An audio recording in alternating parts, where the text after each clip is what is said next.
मिलजुल कर बनाया इस खून से, इसी खून से चली है उन गुलाम की आग।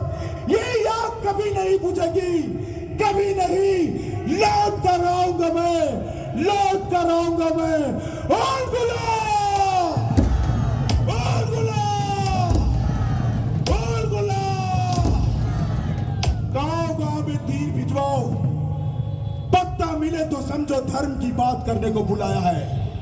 तीर पाओ तो समझो संघर्ष का शंखनाद है। मुंडा भाई, वर्तमान की दस्तक सुनो। 22 मुंडाओं का इतिहास लिखने को आतुर है। उधार, कर्ज, शोक, पट्टा, जेल, अदालत, ये सब बाहरी लोगों के बनाए जा रहे हैं। हम गुलामी के बंधन में जकड़े हैं। हमें आजाद होना है, सारे विदेशियों को मार भगाना है।